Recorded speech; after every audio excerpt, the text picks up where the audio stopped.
Le collectif Mines d'Uranium se bat pour la décontamination des sites contaminés par les déchets radioactifs d'extraction d'uranium afin de réduire l'impact de l'exploitation de l'uranium sur la santé de la population. Le collectif s'est réuni pendant 3 jours pour réaliser des mesures et débattre sur le sujet. Comme ici, une analyse montrant les niveaux élevés de radioactivité sur un chemin à Gétigné. 180, 170 chocs, parce qu'on a rajouté sur la terre naturelle, on a rajouté du goudron. Et le goudron fait un peu barrière. C'est pour ça qu'au milieu de la route, je me retrouve à 180 chocs. Je vais avancer dans le chemin et vous allez voir, le son est proportionnel au rayonnement que l'appareil reçoit. Voilà, c'est rapide, hein. 2900, 3500 chocs, 3600, 3700. Tout d'abord, pour bien comprendre, il faut savoir qu'il y a différentes couches de minerais. Ce qu'on appelle déchets miniers, qui sont inéductables quand il y a eu l'exploitation d'une mine d'uranium. Les déchets miniers sont composés en gros en 2 parties, en 2 grosses parties.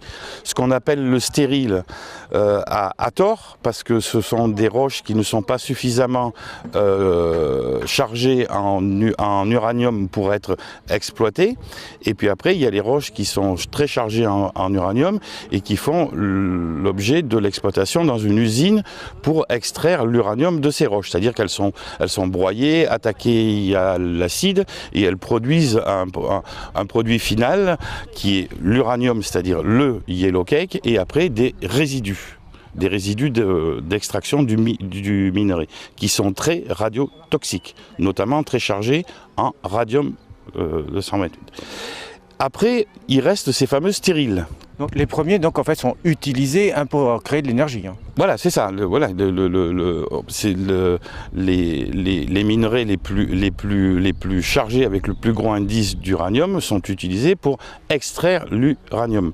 Mais on prend l'uranium, mais après dans le déchet, il reste beaucoup d'autres corps qui ne servent à rien, notamment le radium, qui est très radiotoxique, et d'autres corps, hein, thorium 230, etc. Il y a toute une chaîne radioactive après ça. Alors après, il reste ces fameux stériles, ce qu'on appelle stériles. Qui ne sont pas stériles. Qui ne sont pas stériles à 100%. Ils ne sont pas assez intéressants pour être exploités, pour en retirer de l'uranium. Et autour des sites miniers, ces stériles ont été redistribués à la demande de particuliers, de collectivités locales, de la DDE, pour faire des remblais, refaire des chemins, des routes. Et ce qu'il faut savoir, c'est que dans ces fameux stériles, il reste encore quelques parties de minerais très actives et qui sont disséminées autour dans cette masse. Et quand ces stériles sont réemployés pour faire des chemins, des plateformes, etc., on trouve très facilement des parties de certains minéraux qui sont très, très actifs. Oui, c'est-à-dire c'est ce qu'on peut appeler un peu les patates chaudes, qui sont à un endroit bien précis parce que justement ils n'ont pas été détectés au moment de la réhabilitation. C'est-à-dire que quand la mine est exploitée, les camions passent sous des portiques. Voilà. La teneur en uranium est bonne, ça part à l'usine. La teneur en uranium n'est pas bonne, ça va en stérile. Mais la façon dont c'est détecté et la grosseur des camions font qu'il y a des morceaux de minerais qui sont noyés au milieu du camion qui ne sont pas vus par le portique. Et ces morceaux de minerais sont des fois très très radioactifs, et c'est ceux-là qui se retrouvent après dans les chemins, dans les diverses utilisations qui sont faites. Et notamment à proximité des habitations personnelles. Bien sûr, puisque Cogema Areva à l'époque distribuait facilement ces matériaux qui étaient gratuits, c'est-à-dire qu'il n'y avait que le transport à porter, à payer. Donc c'était une aubaine pour beaucoup de gens, pour faire des soubassements de maisons, remplir des chemins, pour la DDE, voire faire des carrefours, des soubassements de routes, etc. Il y a eu une utilisation très large autour des sites miniers. Et il y a plusieurs dizaines de kilomètres. Hein. C'est pas uniquement autour. Et donc les conséquences de tout ça? Les conséquences de tout ça, c'est qu'on retrouve ces remblais radioactifs sous des maisons qui ont servi à réhabiliter des plateformes, etc. Et comme il y a beaucoup d'uranium et tous les descendants du radium dedans, ça produit un gaz radioactif qui s'appelle le radon. Alors quand le radon est à l'air libre en extérieur, il se dilue facilement dans l'air, mais quand il est sous la dalle d'une maison, le radon va s'accumuler dans la maison et va provoquer un problème sanitaire important pour les occupants de la maison. Alors pour savoir s'il y a du radon chez soi, il y a on peut trouver des petits dispositifs qui sont des petits films qui mesurent le radon à l'intérieur d'une habitation et c'est très facile à mettre en œuvre. Alors pour terminer, au niveau de la radioactivité, que risque-t-on si on est à proximité, mais je dirais un temps quand même relativement prolongé, d'une zone radioactive? Alors les effets de la radioactivité dans ces cas-là sont de deux ordres. Il y a quand on est sur des matériaux radioactifs, on va subir une irradiation qui peut endommager certains de nos organes, notamment aussi de notre ADN. Et quand on est exposé dans les maisons avec du radon, là on peut développer des cancers du poumon parce que le radon s'inhale. Voilà. Donc c'est des pathologies qui sont très lourdes. Alors, quels sont les différents niveaux de danger? Comment est-ce que vous calculez? Vous avez une méthode de mesure? Comment ça se passe? Au niveau du radon, l'OMS préconise dans une habitation de ne pas dépasser 100 becquerels de radon par mètre cube d'air. En France, on applique pour les ERP, c'est-à-dire les établissements recevant du public, un seuil de 400 becquerels par mètre cube d'air. C'est-à-dire qu'au-delà, on doit faire des travaux. On doit être automatiquement en dessous de 400 becquerels par mètre cube d'air. Voilà. Ça, c'est un truc qui est appliqué uniquement dans les ERP. Mais ce n'est pas appliqué dans la maison de Monsieur Tout-le-Monde, hélas. Et au niveau radioactivité? Alors au niveau radioactivité, après vous avez donc la radioactivité qui va émaner de ces fameux stériles et de ces parties de stériles qui sont très irradiantes, qui vont vous passer à travers le corps et endommager certains organes. Et quand vous êtes aussi à certains endroits, il y a la double peine, c'est-à-dire que vous allez être irradié par les matériaux radioactifs, et de deux, vous allez être irradié aussi de façon interne parce que vous allez respirer du radon. Et donc là, les niveaux? Pour mesurer, les niveaux établis autour des sites miniers, et d'ailleurs qui sont partout, c'est ce qu'on appelle la dose ajoutée, parce que partout en France, on subit une dose naturelle, alors qui est plus importante dans les endroits granitiques, puisqu'il y a toujours un peu d'uranium dans le granit. Elle est très variable. Et après, au niveau santé, on ne doit pas dépasser 1 millisievert par an de dose rajoutée. À la zone où on habite. À la zone où on habite. Voilà. Et par rapport aux stériles miniers que Areva a constaté sur des zones d'habitation, des fois sur des quartiers, sur des hameaux très grands, eux considèrent pour décontaminer l'endroit, c'est-à-dire enlever ces matériaux, ils considèrent que de 0 à, toujours en parlant de la dose ajoutée, de 0 à 0,3 millisievert par an, il n'y a pas d'intervention. De 0,3 à 0,6 millisievert par an, il y a discussion, à savoir si l'endroit est fréquenté ou pas. Il y a plein de... Voilà, on peut discuter. Et au-delà de 0,6 millisievert par an de dose rajoutée, ils doivent intervenir. D'accord. Alors, pardon, allez-y. Mais ça, ces chiffres-là, cette fourchette de chiffres, c'est Areva qui les a établis. C'est-à-dire que c'est le pollueur qui les a établis. Donc pas vraiment de valeur? C'est-à-dire qu'on n'a jamais pu savoir sur quels critères vraiment ils les avaient établis. La façon, enfin, le peu qu'on a vu sur les zones, c'est qu'ils font une moyenne. Alors vous pouvez avoir des endroits très chauds dans une zone, des endroits beaucoup moins chauds, beaucoup moins actifs.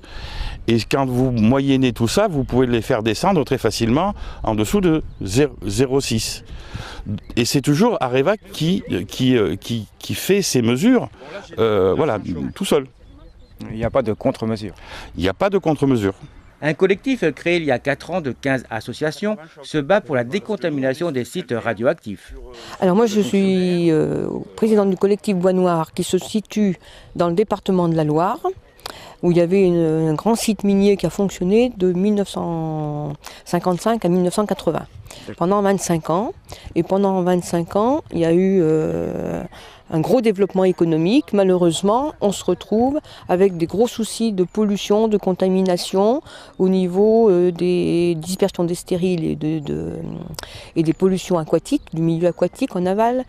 Donc là, c'est pour ça qu'il y a une association locale qui se défend et qui a rencontré d'autres associations qui ont les mêmes problèmes en France et au Niger, avec un lien, le lien qui nous relie, en fait, c'est la CRIRAD, puisque c'est un laboratoire indépendant qui permet de faire des expertises et qui nous permet de nous défendre par rapport face à Areva, qui ne reconnaît pas les contaminations, les pollutions et les ennuis qui nous arrivent autour des mines d'uranium.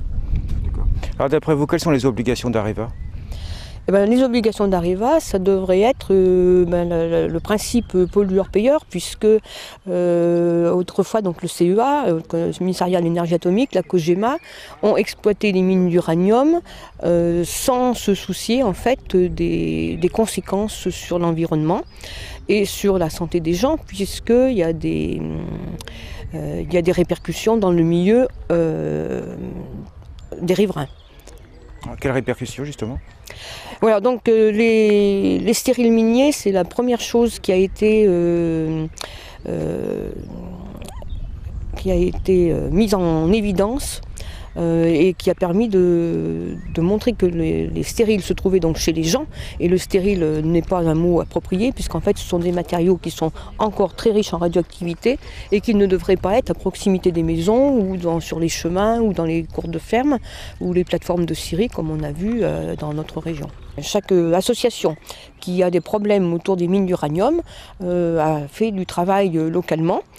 Et en fait, après, il y a eu en 2011 une rencontre de plusieurs personnes d'associations différentes et qui ont parlé de leurs problèmes, ce qui a donné l'idée de contacter les autres associations qui travaillaient aussi avec la CRIRAD pour se regrouper, se rencontrer. Donc on a commencé en 2012, une première fois, avec aussi une association qui venait du Niger, la CRIRAD avait été contactée aussi pour le Niger.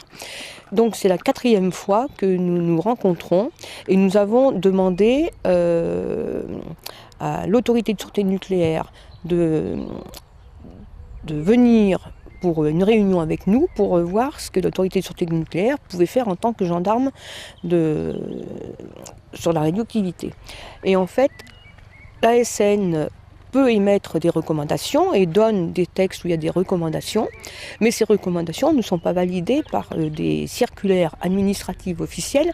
C'est pour ça que nous avons demandé un rendez-vous au ministère de l'Environnement au mois de février avec les services du ministère, donc il y avait 2 services du ministère, plus des personnes de l'autorité de sûreté nucléaire qui ont permis autour de la table de mettre nos revendications qui concernent donc la dispersion des stériles et la demande de récupération des stériles miniers au maximum, pas simplement des taux radioactivité qui sont en priorité, mais d'aller plus loin, et aussi tous les problèmes environnementaux liés aux pollutions des eaux.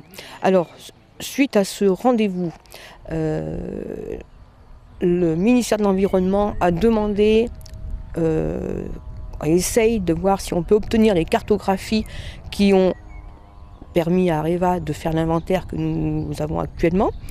Et en même temps, nous continuons de demander le maximum et on a un deuxième rendez-vous technique avec cette fois Areva autour de la table, donc un rendez-vous qui est prévu en principe pour début juillet. Donc on attend ce rendez-vous pour continuer d'obtenir nos revendications au niveau national avec toutes les autres associations du collectif Mines d'Uranium. Et pour l'instant, qu'est-ce qu'ils vous ont dit? Rien, pas grand-chose, quoi. Pour le moment, ils essayent savoir si officiellement on peut avoir ces cartographies. A priori, il y a des réglementations qui sont en cours pour certains départements déjà où on a obtenu un abaissement du taux de radioactivité pour les décisions d'assainissement des zones connues au niveau de réutilisation des matériaux contaminés. Donc c'est un petit pas. Après, il faut continuer parce que ce sera plusieurs petits pas qui feront avancer les choses, mais ça va pas vite. Enfin, ça va pas assez vite à notre goût en tout cas. Après analyse par le collectif de 2 sites, l'un à Haute-Jante à Gétigné, la seconde à la Boissonnautière, il s'avère que le niveau de radioactivité est dépassé de 10 fois le seuil maximal. Le collectif demande à Areva d'intervenir. Les obligations d'Areva, d'après la circulaire Borloo de 2009, sont l'obligation, après les mesures héliportées, de nettoyer les zones qui sont reconnues comme ayant avec une présence de stériles radioactives. Alors revenons un petit peu à ces mesures héliportage. Oui. Comment ça s'est effectué par Areva? Ça s'est effectué, nous n'avons pas été témoins, nous n'avons pas été consultés, donc Areva a déterminé les zones qui étaient censées contenir des stériles. Nous n'avons constaté les choses que début de l'année 2014, lors de la sortie des registres de Areva. Est-ce que cette étude a été vraiment précise? On ne sait pas tout à fait parce qu'il y a un certain nombre de communes qui ne sont pas prises en considération, un certain nombre de lieux qui ne sont pas pris en considération. Areva nous a dit l'autre jour dans une réunion publique chez des collègues à Piriac qu'il lui fallait avoir l'autorisation des communes, ce qu'il n'avait pas forcément obtenu. Moi j'ai des doutes très importants. J'ai à peu près la certitude qu'un certain nombre de sites n'ont pas été mesurés, puisque étant une habitante locale, j'ai connaissance qu'un certain nombre d'agriculteurs, notamment, ont reçu des stériles par tracteur ou camion en provenance de chez Cogema pour remblayer leur sous-sol de stériles, leur sol de stériles. Il y a eu également des maisons qui ont été remblayées avec des stériles. J'ai eu connaissance il n'y a pas longtemps d'une maison qui a été remblayée avec 40 camions de stériles. C'était le temps où Cogema donnait ces stériles et les personnes ne payaient que le transport. Et pour décontaminer tout ça, que faut-il faire? L'idéal au niveau de l'émission de la radioactivité, ça serait bien sûr de tout démolir, mais ça c'est quasiment impossible. Donc il faut proposer aux personnes qui sont propriétaires de ces lieux contenant des stériles radioactifs, il faut leur proposer des moyens de protection de leur santé. C'est-à-dire que si les mesures de radon ne sont pas trop fortes, que le soit proposé l'installation de ventilation double flux, que leur maison soit aérée le plus souvent possible, etc. Dans le cas de contamination beaucoup plus forte, à ce moment-là, il faut prendre des mesures plus radicales. Et je crois aussi que l'étude a été faite par une moyenne et non par des points très précis. Oui, il existe un certain nombre de lieux où, par exemple, on peut avoir un lieu précis où la contamination sera relativement acceptable, un lieu intermédiaire, puis un lieu où sera présent des stériles qui sont beaucoup plus chargés. Areva a appliqué le principe de la dilution en faisant des moyennes des différents lieux mesurés sur une aire géographique. Et plus l'aire géographique est importante, plus la moyenne baisse. Oui, je n'accuse pas Areva d'avoir appliqué le principe de dilution de façon systématique, mais il y a des fiches précises où il y a un questionnement à se poser, c'est-à-dire que de zones à décontaminer, ces zones deviennent des zones à discuter, c'est-à-dire pour être nettoyées. Il y a beaucoup de zones contaminées en France ? Je ne peux pas vous répondre, on peut le supposer. Je peux supposer que c'est un chantier gigantesque. Et à votre avis, est-ce qu'il faut-il informer le public? Il y a obligation d'informer le public, parce qu'il faut que les personnes prennent des décisions en toute conscience et connaissance. Suite à l'étude héliportée réalisée par Areva, 400 fiches sont consultables sur le site de la DRIL des Pays de la Loire, en attente de la rencontre prévue en juillet prochain.